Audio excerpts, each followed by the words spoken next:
السلام عليكم، شو اخباركم كلكم؟ اليوم عندنا حلقه جديده برنامج ويانا، معكم يوسف الرومي. معليش كمان. وطبعا اليوم هم عندنا ضيف مميز. نعم. انزين. راح نتكلم معاه، نسوي لقاء معاه. من افضل ضيوف اللي جتنا الكويت اي هو من اول الداعمين بعد حق الجيم اندستري بالكويت. هو شغل اوسط. فخلينا نحول الحين حق انجليزي حق الضيف. انزين. We would like to introduce everyone now to Brjann Sigurgeirsson, the CEO of Image Inform. Hi, Brjann. Hey guys, how you doing? We're doing fine, thank you. How have you been? Good. I couldn't help but noticing all the bad stuff that you were saying about me in Arabic. Of course. we have to say all the bad words in Arabic about you. Oh, it's great to be here. That's great. It feels like I'm back. You know, it's like I've been to Kuwait now 3 times, thanks to you guys, right? So Yep. it's always been a pleasure every time. Thank you. It's been our pleasure to have you, man. We missed you last year. Yeah, it was too cold. I didn't only like 50 degrees. You know, we were just telling people that you were actually one of the first supporters of the gaming industry in the Middle East. From outside of the Middle East. I've told you before. The struggle that I had. Talking to publishers and developers and just people in general. That are not Arab. Right. That was a big surprise to me. I thought I was going to Canada. You wanted me to come to Middle East. So yeah, I mean, we met you the first time in 2013 at Gamescom, and you know what my biggest memory, like my biggest take from the thing that I will never forget is I was just in the process of planning GX for 2014. And you just released Team World Dig, and starting to get fame for it. So what I felt when I first met you was you were like, I got the impression that you were like, well, maybe these guys are not so serious. They're probably they're saying they're gonna do like an expo, but they probably won't. And then you actually said, I do want to come and sounds interesting and stuff, but I was like, nah, that guy's just, full of shit. He's just going to say whatever just to be nice. So I thought that you didn't take us seriously and we didn't take you seriously. But then, we ended up doing the show, and then you ended up coming. I still remember when I contacted you telling you there's something called GX and I would like you to come, like your immediate response was, where's the closest hotel? So like I always, every time I meet people, whether they're a big company or a small company, I always tell them, we have this Swedish company that was, our number one supporter in the Middle East before anyone else. So thank you, Brjann. It sounded like a surefire thing that I would definitely be able to get out of.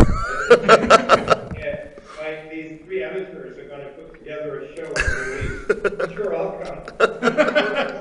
Freaked over, and then they're going to put together DX.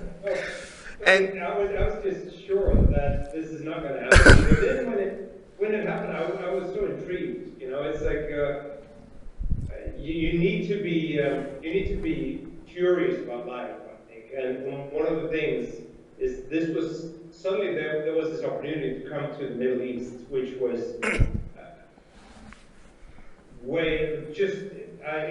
it didn't even exist in my dreams to come to them. And also not go there as a tourist, if you know what I mean, or go there on a business trip.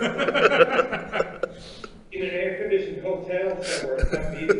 Instead, like I got to meet like real people. Like it was great, and also meet developers from Kuwait and everything. I had a great time. It was, can you imagine?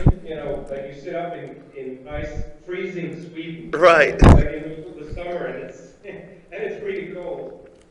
and then landing in the middle of the night in Kuwait, and it's like hotter than it's ever been. So it was a great experience.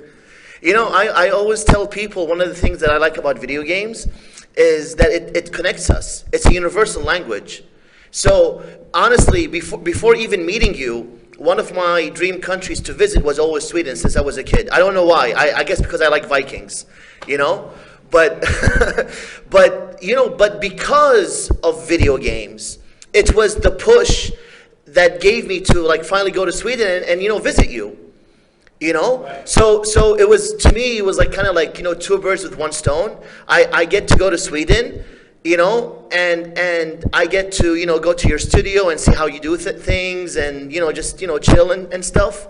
And I've done the same thing with Japan, Germany, Australia. I've gone to Australia was also a dream country for me to visit, and I did because of video games. Not as good as Sweden, right? No, Sweden is pretty cool. Sweden. No, I always liked, I don't know what was about Sweden that caught my attention when I was a kid. But honestly, I feel like it was probably something to do with Vikings. I think Vikings definitely had a hand. The Vikings, and probably that it rains on them. Yeah, probably. I mean, That's one of the things, Ali, that I was telling you, Sid, when he was talking about coming to Sweden. I said, well, you shouldn't come, because he was talking about coming in October and November. Uh-huh. And I said, well, it's the worst time, because it rains. And he's like, are you serious? I love I rain. love the sensation of rain. And remember you were telling me that, I'm going to be cold, I'm not used to the cold, and I was actually going out with you with wearing less clothing than you were. because we still need to cool down as we Kuwait. Yeah. I'm actually used to I'm better accustomed to extreme cold rather than extreme heat, Yeah, believe it or not. Same here. All right. Same. Well, I don't think people are made to. I mean, some of your ancestors I'm sure they're great people and everything, right? But somebody should have told them, and said, well, maybe you should.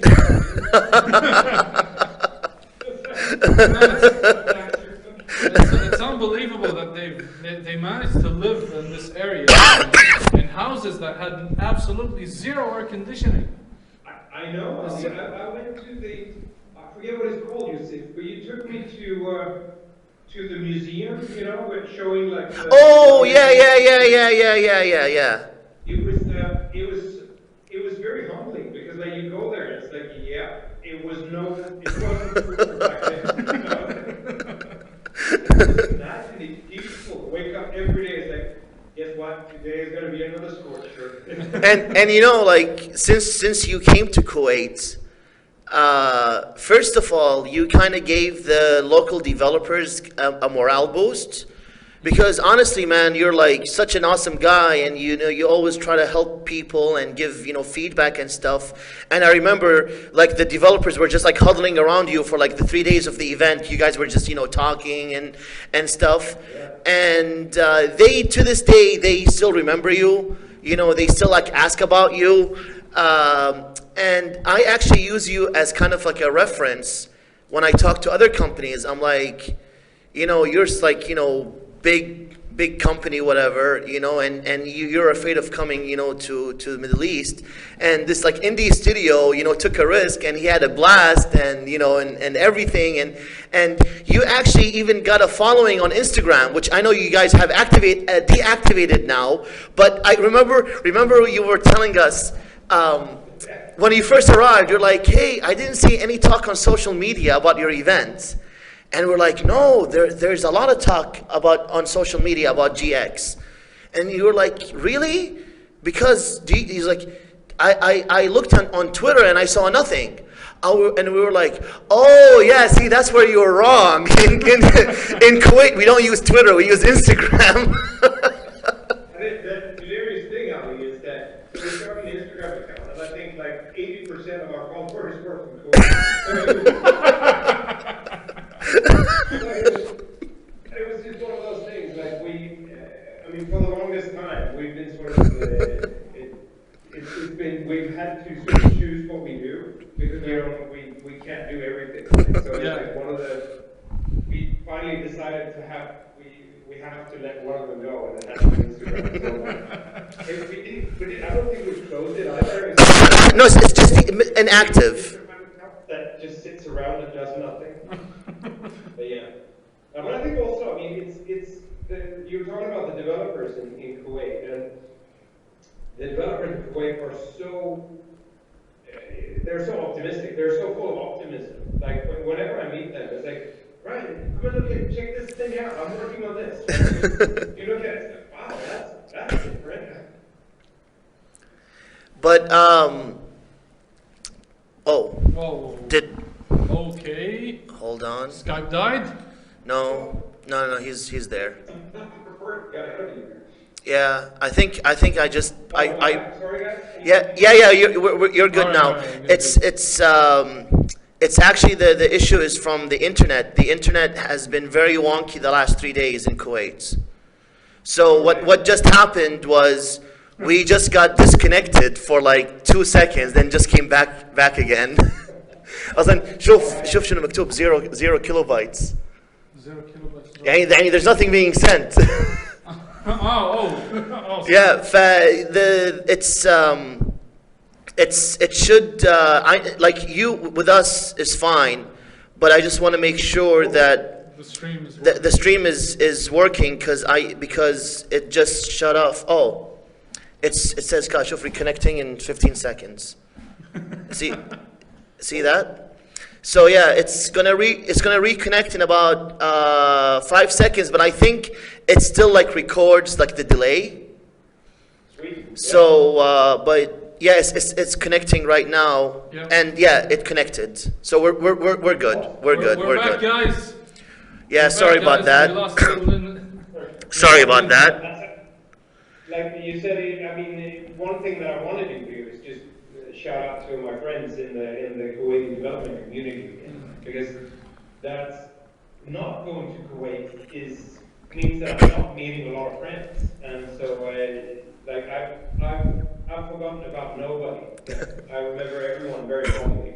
So I mean, just tell them, like, until the next time we meet, I'm thinking about it. You know, actually, talking about that, this year's GX, it was the largest developer section we ever had. I mean, obviously, you know, it's not much compared, you know, to, you know, other places like in Europe and the US and Japan, but, you know, for Kuwait, it was a big deal. We had like 8 developers. And what was unique about it was that 2 of the developers were actually from Saudi Arabia. And last year we actually had someone from India also attend. I'm not really into the gaming developers side of the event because we're busy running the tournament. So I'm unfortunately. But yeah, like actually, remember when Dan Edelman came with you like 2 years ago? Sure. Yeah. What happened was, I guess it was kind of like a ripple effect, because this Indian guy contacted me. And he says, I would like to join GX. And I was like, okay. Like, you know, I was kind of surprised. Like, why would an Indian guy, you know, contact, you know? So I said, how did you hear about us? He's like, from Dan. But yeah, like, I was talking to the developers this year, the Kuwaiti developers, and they actually said that they I don't agree with them 100%. They said we are willing to pay money and rent a booth and everything, and have our booth next to a better known name, like, you know, you guys like Image Inform or any other indie developer, because they're like, they were thinking of it from the point of like trying to support the community. Like, they're like, our games, Kuwaiti games, no one cares about, even if they're good. Okay, but if you know, like someone like Image Inform came, you know, it would help give us, you know, makes us more legitimate. Right. I see. I understand exactly what that is. You know, I've felt the same way when you. I mean, who do you want your peers to be? If you understand what I mean, right? I Yeah. mean, you're a game developer. You want to be around other game developers, but what if these other game developers completely suck compared to you? Uh-oh. Yeah. So you want to be around people where you can learn something. But I feel that when I've come down to Kuwait, it's never about that. So when I meet them, it's about the enthusiasm and the just genuine feelings toward game development that I love about it. It's when you talk to people who have been in the gaming industry for a long time, those conversations can actually be a little bit boring. You know? It's like because people who have been successful like to talk about their success. Yeah. And then people who have had success but are still hungry, like those are the best conversations because you can feel like the energy in what they do. Like some of those guys, they're completely crazy people. Those maybe good developers, but it's real. You know, you talk to them, it's like I want them to be successful. I want them to have a network of developers to talk to.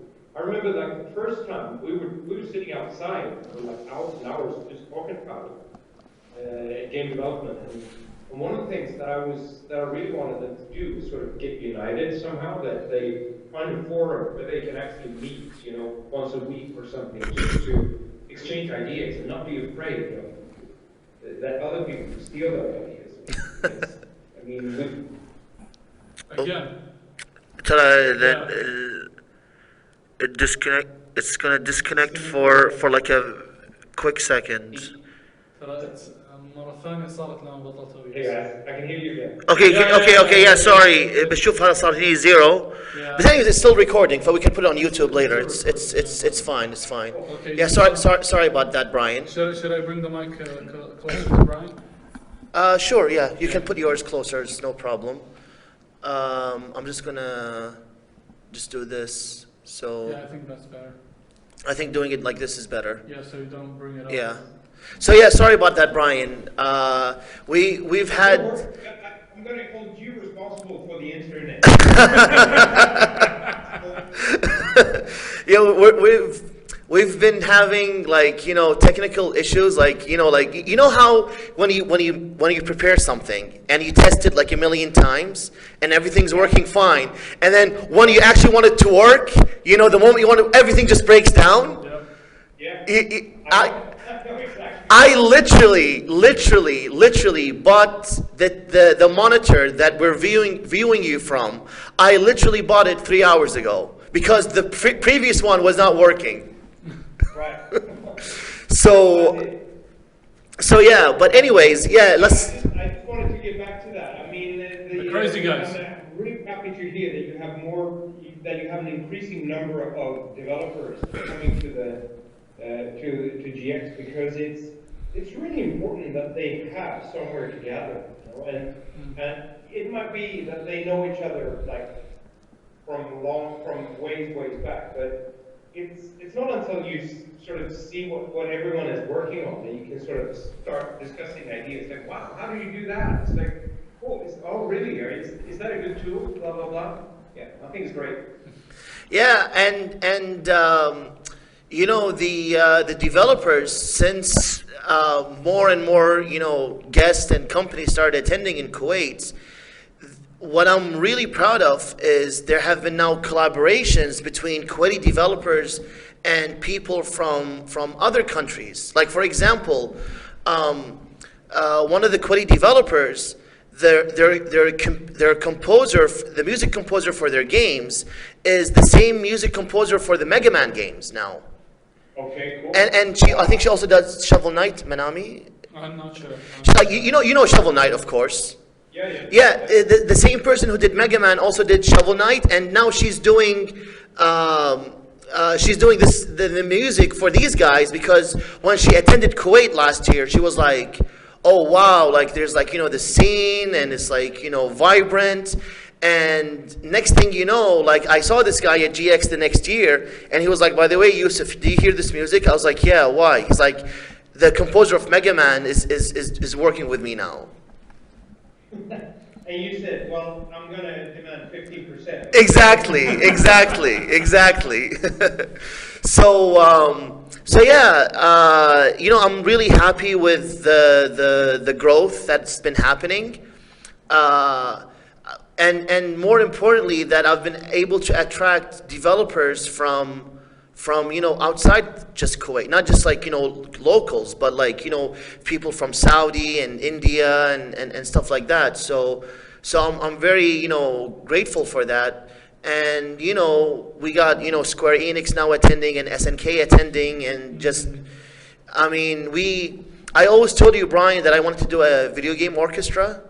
Like, one of the reasons for creating the company was to do a video game orchestra, and we actually did it. Square Enix chose us as to do the first official Final Fantasy concerts, and it was beyond amazing. Like, people were crying. People were crying listening to the music. Yeah, they were. You know, it was. It was that bad.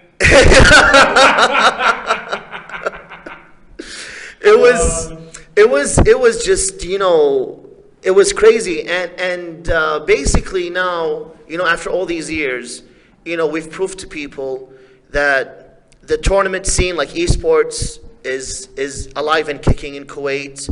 Indie developers available, cosplayers. I mean, I remember you told me, like, is this a cosplay convention? Like, the first time we came, like, is this a cosplay convention or what? Because there were so many cosplayers just like walking around. You know, so we have basically everything. I mean, if you were to take, you know, like a picture or video of GX, you, like, if unless, like, you know, someone was wearing what Ali is wearing, you wouldn't know you're in the Middle East. Except for the heat. Except, yeah, but you can't see the heat in a video, so or a picture, unless you're like filming something melting or something outside. But yeah, so anyways, Bryann, I want to just switch focus and talk about your games, the SteamWorld games. So I guess we should go in chronological order with, you know, SteamWorld Dig. And I just want to be upfront, and Bryann knows this. I don't really like SteamWorld Dig. I really enjoyed it. Know his games, you know. Yeah, I know. I really enjoyed the first one. I really enjoyed SteamWorld Dig. It was a really fun game. It was really different. You had to dig down, get your minerals, get back up, and then go back again. Just keep exploring until like the plot twist hits you, and boom, that's the final boss, and it's done. And it was a really great journey. That appreciates quality. No. Don't get me wrong. I don't mean it's bad quality. It's just that people were like hyping it so much. I was like expecting like this, like, wow, and I was like, yeah, it's a pretty good game, you know, but like people were like talking that was like, you know, game of the year and stuff. I was like, come on, you know. But your next game, which we're gonna get to, I do consider game of the year. You know, so yeah, just talk to us about SteamWorld Dig, like, you know, how the idea came about, you know, what your expectations were, and what happened, you know, after it got released. Sure, yeah. I'll have to go back a little bit longer than that then. I mean, SteamWorld Dig came in 2013 for the Nintendo 3DS. Before that, we actually released a game called SteamWorld Tower Defense back in 2010, which sort of kickstarted the, well, I shouldn't use the word kickstart because it means something else today. Yeah. But it started the SteamWorld world, right? If you can bear with me. So it was a very simple tower defense game that we made for Nintendo 3DS. So it's almost 10 years ago. And we decided to make it for the Nintendo 3DS because there were almost no. We made it for Nintendo DSi. The 3DS actually came later. And there were almost no games for the Nintendo DSi because it was really hard to develop for it. and nobody had ever met anyone from Nintendo in real life. So getting it was voodoo, and it was really hard to make games for the platform. So we decided, okay, let's make a simple game to see if we can sell games there. بعد Oh. ترى كل ما تحكي يصير Yeah. كل ما تحكي خلاص. I'm just gonna. Oh. Yeah, sorry, Brian. It cut off again. Could you repeat what you said? Sorry. Could you repeat the last 20 seconds? Sure. So Yusuf is a complete no.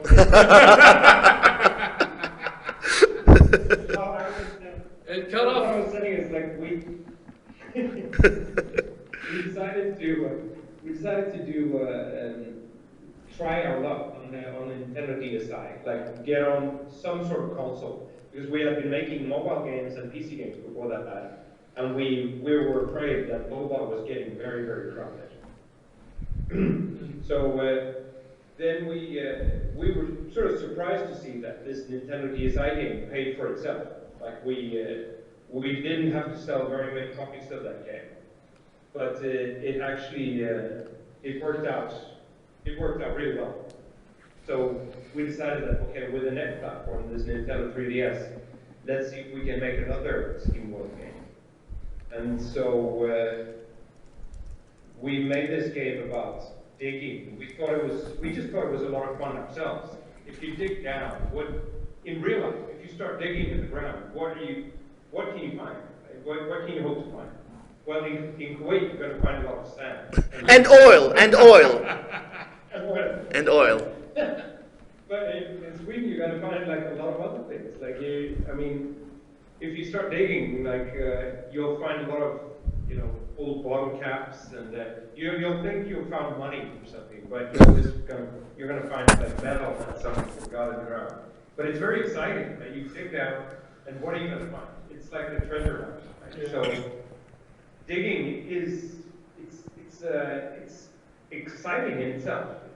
So we put out this SteamWorld Dig, and we worked on that 8 or 9 months. And for us, that was a really long time in development. At that time, we would spend, 2 months or 3 months in development for one single game. Wow. That would like the norm. So we would 8, 9 months. It was a huge risk, and it was also getting boring towards the end, because we were now 8 or 9 months older when we started. Right? And like we were running out of patience with ourselves, and we didn't know if it was a good game or a bad game or a great game or a decent game or a mediocre game. But when we put it out there, we realized that we didn't know anyone to promote this game. So we were lucky that Nintendo they picked it up. They put it in one of those Nintendo Directs, and we got a lot of free support from it that way. And I think I'm stuck in between the two of you. It's like I agree with Yusuf that it's definitely not a Game of the Year game, but it's a decent sort of effort. And then after SteamWorld Day, we put out a game called Heist in 2015. And just a little bit of the background to that game was that we had suddenly, can you imagine making games for 10 or 10 years, more than 10 years, and being totally, completely unknown? Like, what famous one. It's a terrible situation to be in. You want to be famous, you want to be acknowledged, like, you want to be somebody. And we did making games, and a lot of people would buy them, but we get nowhere. Like, we make kids games and then mobile games and not getting one bit of fame. And then suddenly when we make SteamWorld Day, we were in the press for, like weeks and months, and we were like, how, this is the life. And what should we do? Like, how do we sustain this? Like, should we immediately get SteamWorld Day to do? And we said, well, if we do that now, then the next game after that, people are going to expect SteamWorld 3 and SteamWorld Dig 4 and so on. We're going to be stuck in this tiny vertical slice of gaming, And we don't want to, what if people grow tired of these digging games? Right. It's very risky. Let's take our time now and make a really brilliant game in the same universe, but that is completely different. What ideas do we have that are radically different from what we just did? And so this sort of turn-based combat game set in space, but with steam-driven robots. I said, yeah, that sounds like a really plausible idea. Let's make that instead.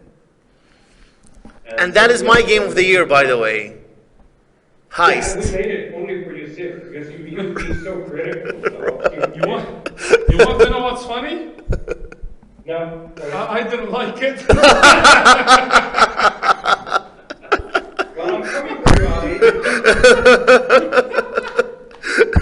I'm really sorry, but I didn't like it.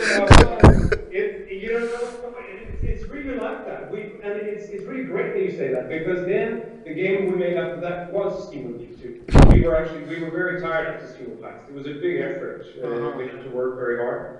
But then, like, the game after that was Steam Quest. I mean, I'm skipping things. Yeah. But the important thing is this, Ali, that some people like digging games. Some people like turn-based combat games.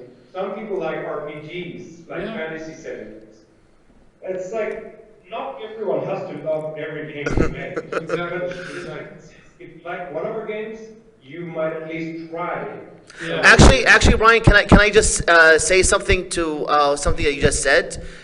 That's true. That not everybody will like a digging game or a turn-based game or RPG game or whatever.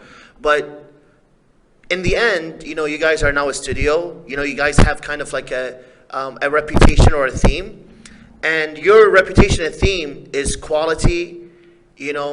I can basically know that if let's say, okay, like Dig, like I told you, I personally, it's not a bad game. I just personally wasn't like, what I was looking for, but it was very well made.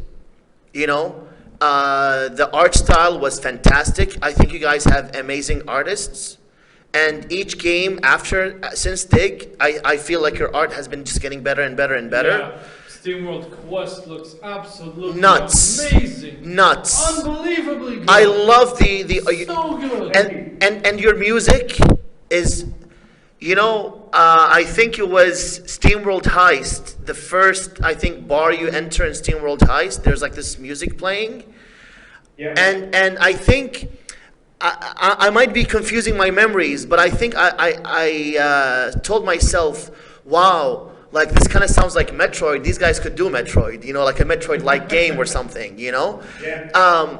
So wink, nudge, nudge. so basically,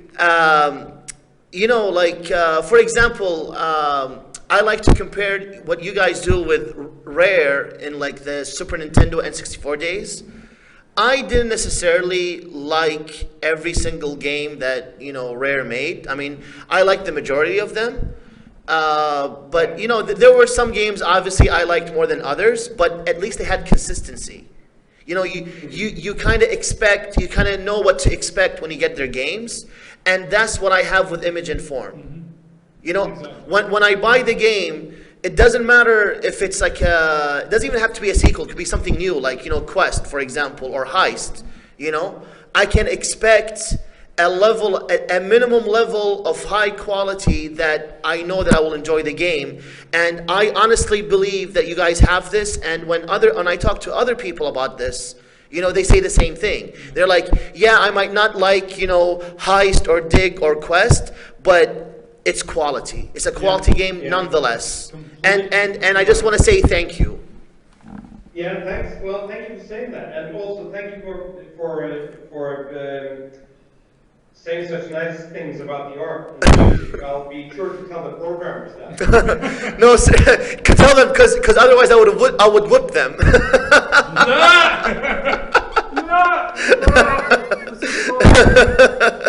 No, but seriously. Who's your composer? He's like some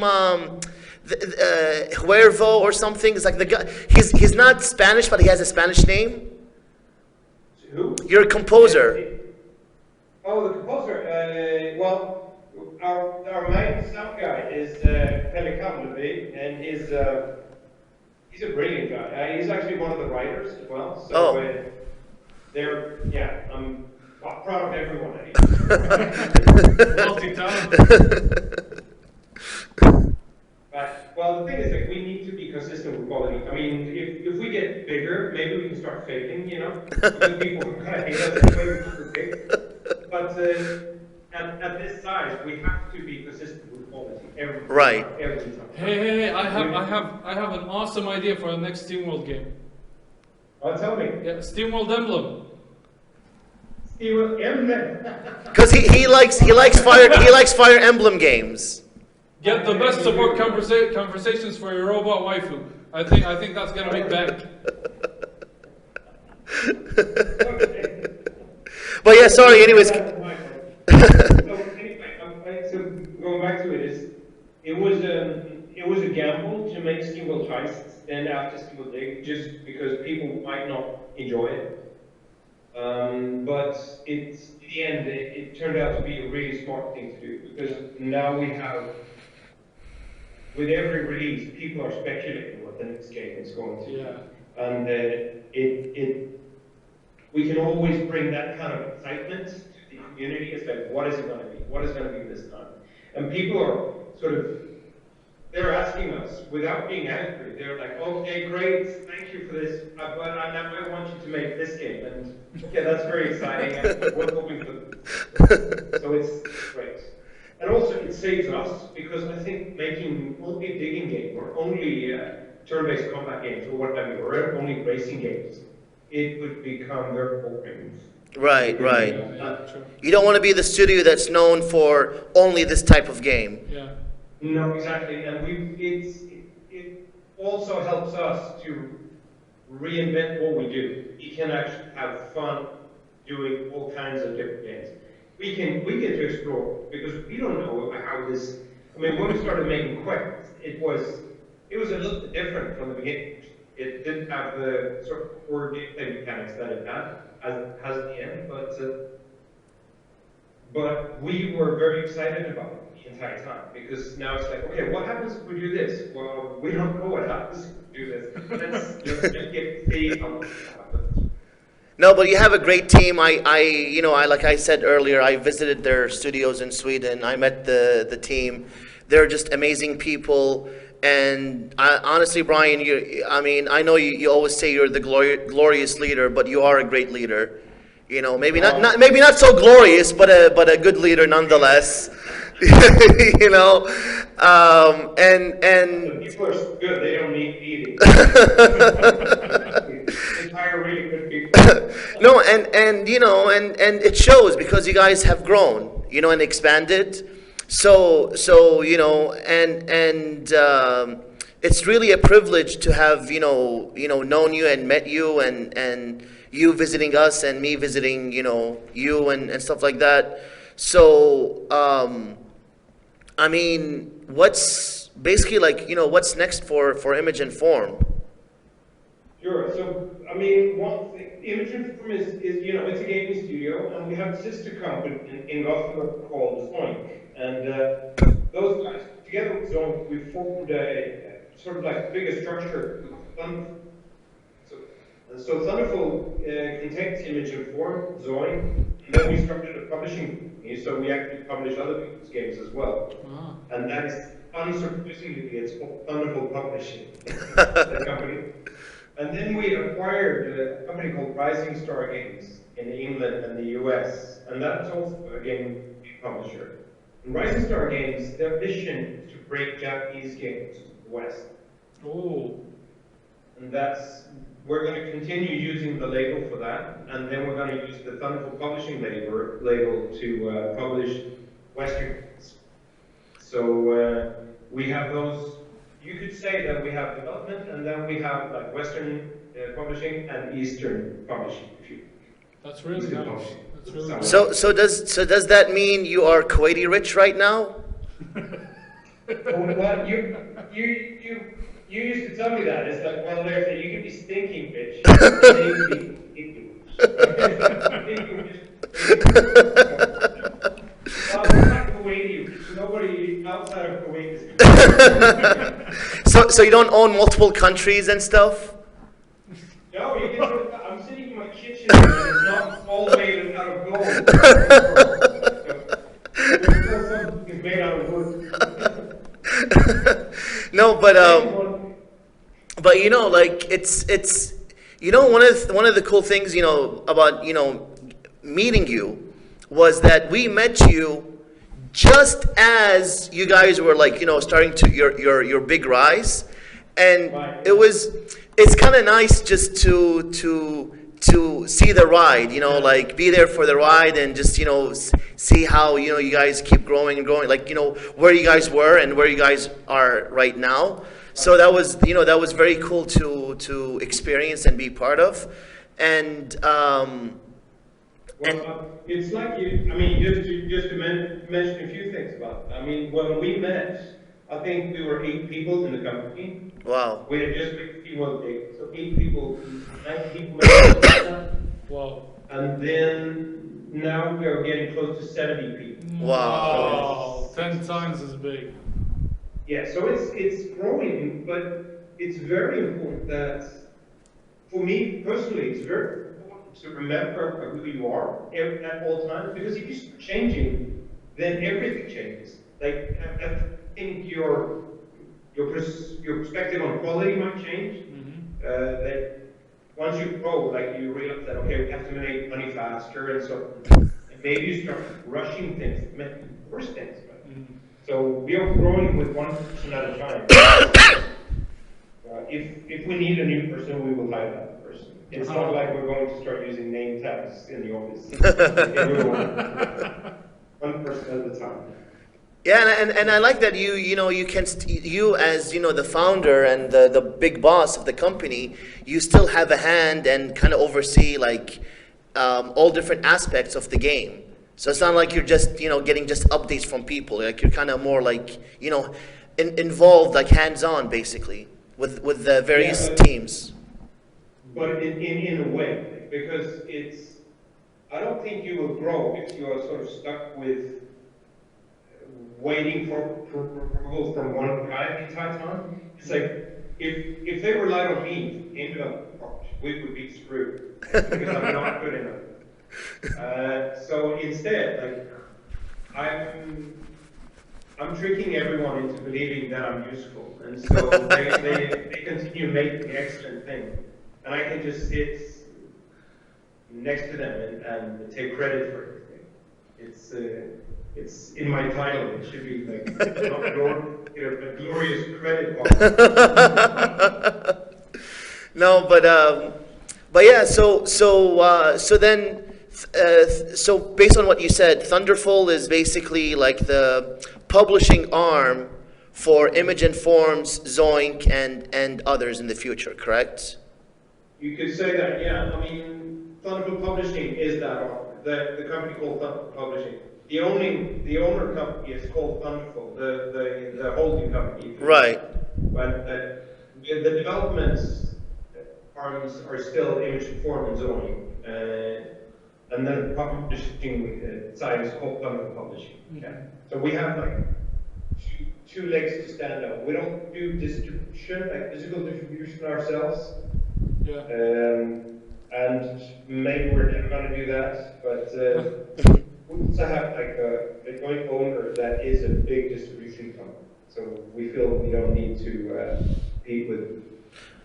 All right, Brjann, since we're getting close to the end of the show, I thought maybe we could go over some questions from some questions, you know, we had submitted for you. So let's just go over them right now. So the first question is, what's your favorite SteamWorld game to date? Oh, bad. Oh, that?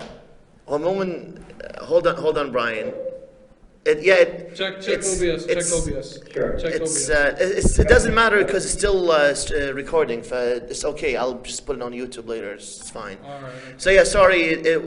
It was. I'll tell you what happened later. It's to do with Skype. It's interfering. Yeah. It's interfering. So anyways, let me tell you the question again. As long as we can agree that it was your fault. Yeah. Yes, yeah, 100%. So yeah, it's my fault. Because I created Skype. But anyways, what's your most favorite SteamWorld game to date? That's, it's like asking someone which one is your favorite kid. It's that one. It's that one, exactly. It's that little girl. No, wait a minute. It's that. Yeah, what do you call it? It's. I think the one that I played the most is Steel Heist. My man, my man, right there. But then, I mean, then I need to also say that Steel Dig 2 is every time I play it, I sit and I actually get like goosebumps, like from the feeling that wow, this is so tight. Imagine that we have made this game. It is so tight. It is. The gameplay is so tight. Remember how I said I didn't like SteamWorld Dig, the first one? Yeah. Dig 2 is to me like 1,000 times better than Dig 1. Like I honestly love that game. I love Dig 2. I absolutely love Dig 2. Yeah, and it's a pity, that it's called Dig 2 because it's sort of, in a way, you want it to be like a standalone game that Right. people can sort of love. Because like it's like saying, it's like, yeah, I like my second wife a lot better. Or like, I like to be married, but I like my second, yeah, okay. But, so I really love Steel Heist because the mechanics are so nice in that game. And then Steel Dig 2 is because the game is just, I think it's actually almost flawless. It's such a nice game. And then well, Steel Quest that we put out now is, I like it so much because it's so radically different. If you haven't been in our office looking at how we made it, but making Steel Quest was actually quite brave, let's put it that way. Yeah. Because we walked into it sort of like, we don't have a clue what we're doing. A lot of people in the office love those games, like a card-based, with a card-playing mechanic, and some other people like the RPG aspect, but we really didn't know what to do. I really love how that came together. And I love the story as well. It's really the story about bravery and friendship. I like it a lot. Cool. All right. So the next question is, who's your favorite character or NPC in SteamWorld Quest specifically? Oh, in SteamWorld Quest, right? Specifically, it's okay. It's my very favorite is maybe like the main character, Armely, who is the hero. I mean, it is a story what it takes to be a hero and what it doesn't take to be a hero. That's my favorite. I like it because she's pretending to be so tough, right? But she doesn't even fill out the armor. She's picked up some armor that is like 10 sizes too big. But then there is this NPC called. He's this guy that has like a bird cage for a head. Like there's a bird cage and there's a small cannery. Yeah. It's such a crazy character. Like it's like, why would you have? Who comes up with if you're a robot, you can decide. Okay, I don't use my brains obviously because there's a bird doing. So why don't I change it into something cool? I really love the idea behind that character. Yeah. All right. So the next question is, why did you guys add new game plus and Legend Remix in the latest update a few days ago? Yeah. Well, I think there's always a good strategy to have some more content after you've released the game. Like add some more content and not necessarily paid content. You can actually reward people who bought it early. That is like, well, you played the game, here's some more stuff for free, very much for getting the game. And there's also, it's also nice to have New Game Plus, because it rewards you for finishing the game. rather than having this like, well, now you have more content that we tack onto the game from the beginning. You will actually need to play the game once to unlock all these wonderful things. And then, believe it or not, I mean, I was playing the game on night level, like the mid level. I couldn't finish Steamworld Festival on this day. And then, believe it or not, there are some hardcore players that would tell us that, well, the game is too simple. And so we said, okay, screw you. We're going to put together something that is this close to impossible. Right. You have to be lucky. Like, you not only play really, really well, but like you have to be almost lucky to be able to complete the game on Legend Remix, the new difficulty setting. All So right. we're just happy to bring some extra content, and it also Legend Remix has some extra things in it. Like the enemies will play differently. They'll Oh. pull out some new tricks. So it's actually quite neat. All right. So the next question is, do you plan to make games outside of the SteamWorld franchise? No, never. No.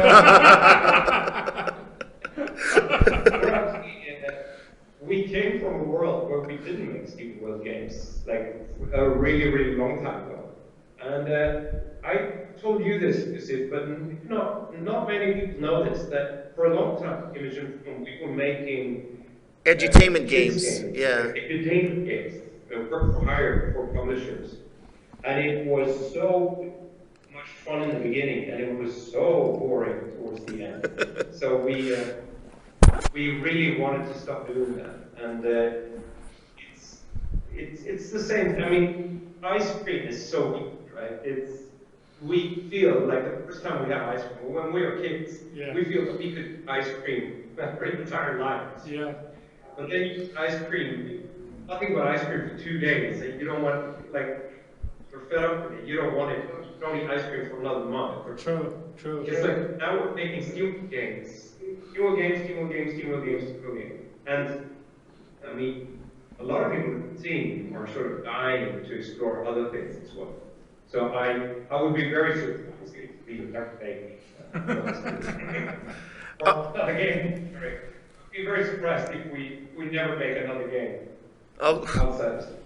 Okay, interesting. So the next question is, and I guess this will vary from game to game, but I guess maybe the question was just in general. How long does it take you to complete a game from start to finish? Like making like dig or heist or quest, from initial concept to launch. Yeah. Well, so the very best game that we've ever made is a game called Anthill. It's not a SteamWorld game. It's a fantastic. And that game took us 3 or 4 months to make. 4 months. It's a brilliant game about ants, and then as I said, SteamWorld Tower Defense also went really quickly. We put that together quite fast. SteamWorld Dig took about 9 months. How many? SteamWorld took about 2 years. 8 months. 8 months. 8 months, SteamWorld Dig? Yeah, the first 8 months. Okay. And then SteamWorld Heist took 2 years, roughly. Damn. Yeah, it was and we could sort of feel it in the team that after a year, and we were like, oh my god, we're so far from being done with this game. Can it be over already? It's like you think that, wow, what a dream, you get to make computer games. It is the best game, it is the best common purpose, but like when you've been looking at the same screen for a year, the same character, and Yeah. it's like you can grow tired of that as well. Yeah. So we were very tired after SteamWorld, and we said the next game we have to make it faster. And so SteamWorld Dig 2 took about, I would say, maybe 16 months. Okay. Oh. Not bad. Right, and then SteamWorld Quest took somewhere around there, like 16 months. Yeah, I was adamant. I was really being clear with the team that it cannot take any longer than 10 or 12 months to make SteamWorld. Would they get whipped or something if that you passed the deadline? Sorry, what did you say? Would they get whipped if they passed the deadline of 12 months? Oh, no, sorry, it wasn't Kuwaiti law, it was Swedish law. Oh, No! No! It's like, No! I don't appreciate these jokes, please. Yeah. No, please. I will mope about. I will get sad. But it's always like that in Image Report. We have this idea that the next game we make, we're not going to spend that much time on it. Like, let's say we're going to 10 or 12 months to make a game. And we always end up spending like 4 or 6 months more than we believed from the beginning. I think that always happens in game development. I think it always happens, yeah. So we always decide to, like, let's add a few months so that, to ensure that the quality is.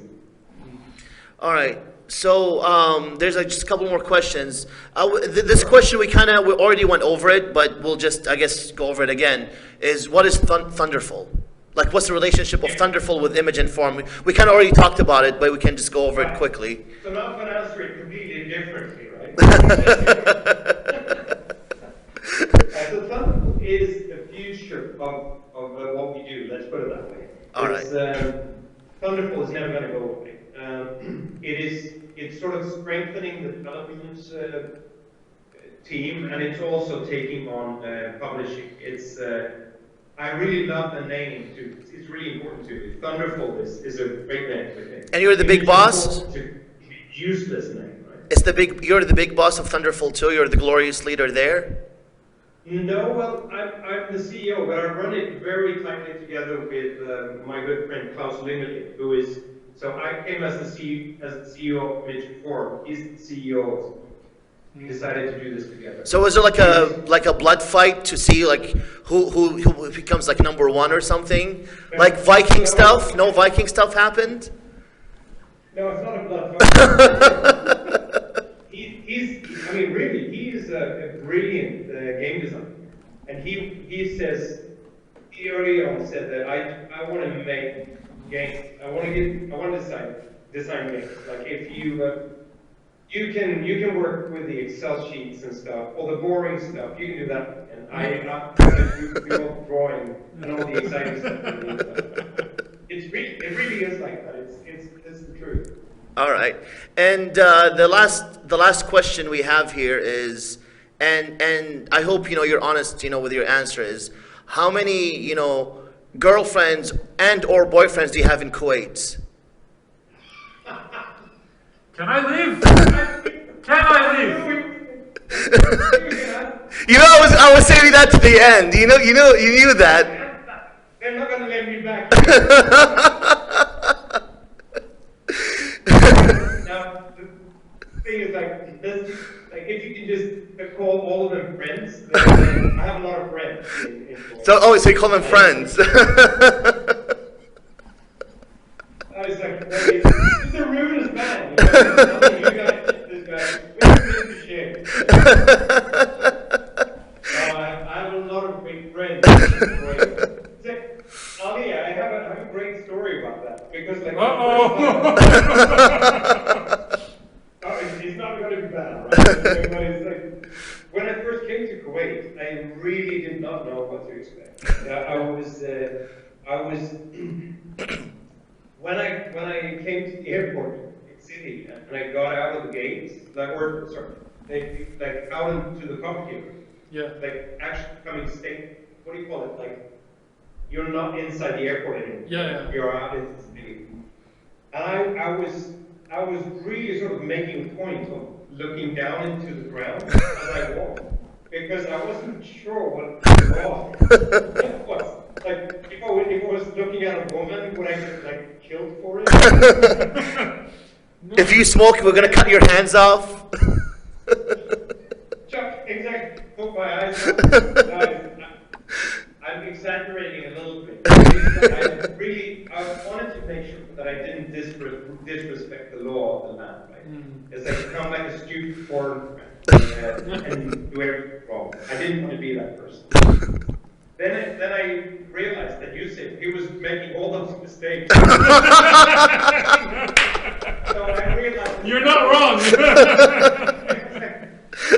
It doesn't seem like you can do very many things wrong. But then I was also very surprised by the openness of the society. And I'm not sort of kissing ass here. I really mean that, because what I was worried about was that it was going to be a really, I don't know, like a scary, like we know so little about the Middle East, you know, like we know so few things, and it was such a relief to enjoy everything about it and wanting to come back. That was great. I mean, he came 3 times. Yeah. That's, you know.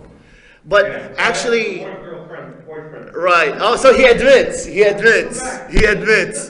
But actually, just to add to what you said, that you said you saw me doing these things, and kind of shut up. I just wanted to know that I'm Kuwaiti, so I'm immune. Yeah.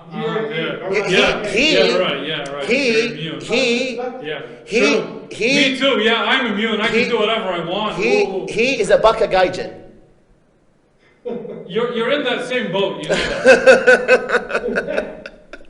No, but actually, like for real though, I remember because you arrived at night, your first time in Kuwait, you arrived at night.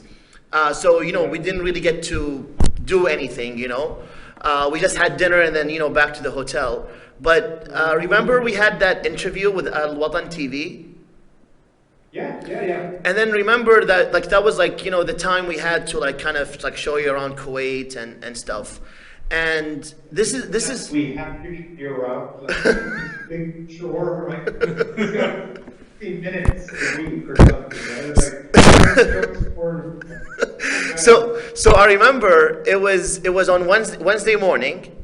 It was like the middle of the week, and it was like around 11 or 12, after in the noon. And we were walking in 360 Mall, where the cafes and restaurants.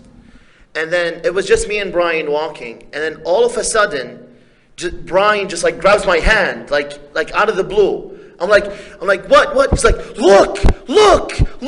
And I'm like looking, and I'm like, I don't see anything, strange. Yeah. He's like, no, look. I'm like, what? I really got scared. I thought something, bad happened. And he's like, so that lady, she's wearing the hijab. That guy is wearing the traditional clothes. Yeah. The other guy is wearing a suit. Another lady is wearing a skirt. Basically, what he was trying to say is everybody was mixed. Yeah. The clothing and stuff. Yeah. And I was like, yeah, Brjann, what's the big deal? He's like, in Sweden or in the West, this is not the impression that they give us about, the Kuwait and other countries in the Middle East. And my mind is blown, by what I'm seeing right now. And I was like, see, Brjann, this is what I'm complaining to you about when I talk to others and they don't understand Kuwait. And he was like, Yusuf, now I understand what your problem is when you talk to other companies. Now I know why you're so frustrated, and they can't see what you're trying to tell them and stuff. So actually, it was close to that, but it wasn't. I mean, Yusuf, he hired a few actors and put them down. No. They look old. I would know. I was one of them. Hey. It wasn't such, but it was so much. It was so much fun to see that. Actually, it's hard to put the finger on it what it is, but you realize that it's wow. We don't know, It's you never know until you go for yourself. I mean, you go to Japan and look at that, it's radically different from everything you. Yeah. It's a different planet. It's not even on Earth. It's not on Earth. It's completely different. But it's in the end, everybody is the same. It is people all over the place, and like the best way to sort of dispel of all your prejudice is just to go visit and realize for yourself. But honestly, in your defense, Bryann, like I know you sometimes you give you're a little bit hard on yourself for this specific topic, but trust me, no matter what your misconceived thoughts about Kuwait were, you were like 1,000 times better than others that I met. Like, you know, like you think that what you thought about Kuwait was bad when it really wasn't. Like, you know, you didn't really like go overboard with, you know, what could and cannot happen, you know, in Kuwait. You had someone in Dubai who actually thought like 10 times worse. Yeah, and I told most Bryann. people from So like honestly, I honestly don't want you to give yourself a hard time about this because, like seriously, like truthfully, you were more respectful and more open than like 90% of the people that I met in the gaming industry when talking about Kuwait, because you were one of the first meetings I ever had where we talked more about the gaming community rather than how long do you have until you're dead when you arrive in Kuwait. Because I actually had meetings with game developers and game publishers where the only thing they talked about was how long they have to live before, you know, they get executed or something. like real like conversations with like people who are supposed to be like smart, you know. so No, it's obviously it's a privilege to be able to travel like this, right? And to form your own opinion about things. I wasn't that afraid, like how things were going to be, but I was actually, honestly, I thought they would be more strict. Let's put it this way. Okay. It's been really nice to come to a country. شفت شلون؟ مش انا قاعد اشغل عشان ارقص عشان Yes, Bryann, could you just repeat the last 20 seconds? It cut off for like 20 seconds. Yeah, sure. Yeah, are you ready? Okay, so here we go. So, no, it was great hunting, and Stop clicking things. Stop clicking things. All right, go before it cuts out again. Okay, are you ready? No, I was just gonna say that coming to Kuwait, it was just very good to come and form my own opinion about it, because it's a privilege to be able to do that, to travel around. It's very easy to sit in your own country and believe things. Yeah. And you go there and find out how it actually is. I mean, I lived many years in Japan. It was a really humbling experience because I got to know a lot of people from Japan, and my image of Japan changed fundamentally, and when I'd been there for a while. It's the same thing with Kuwait. Like when I was in Kuwait, you paid everyone, but everyone was nice. Everyone smiles, and it was really friendly. I'm so grateful that I've had a chance to come. And we're grateful for you coming, you know, so many times to Kuwait as well. I'm never coming back. Oh, screw you, Bryann, screw you. All these nice things we just said, you know, we didn't mean them. All these nice things. Cancel image and form. Yeah. Put them on the ban list in the Kuwait airport. Well, anyways, Bryann. I need to get going, guys. Yeah. We're basically done. So, anyways, Bryann, thank you so much, you know, for coming on the show, being one of the very first guests, you know. And we hope to see you again in the near future. Not making the first guest. Hey, he was on vacation. It's not my fault. It's not my fault. It's not my fault. It's not my fault. Well, anyways, Bryann, thank you so much. Thank you very much for joining us. And send our regards to your team for making all these wonderful games. Thank you very much, Image and Form. Especially to that team that specifically made Heist the game of the year. No. Yes, Heist. So there better be a Heist 2, and a Heist 3, and a Heist 4. Anyways, man, you take care. You take Thank care. you. Bye bye. Bye bye. Take care. Bye bye.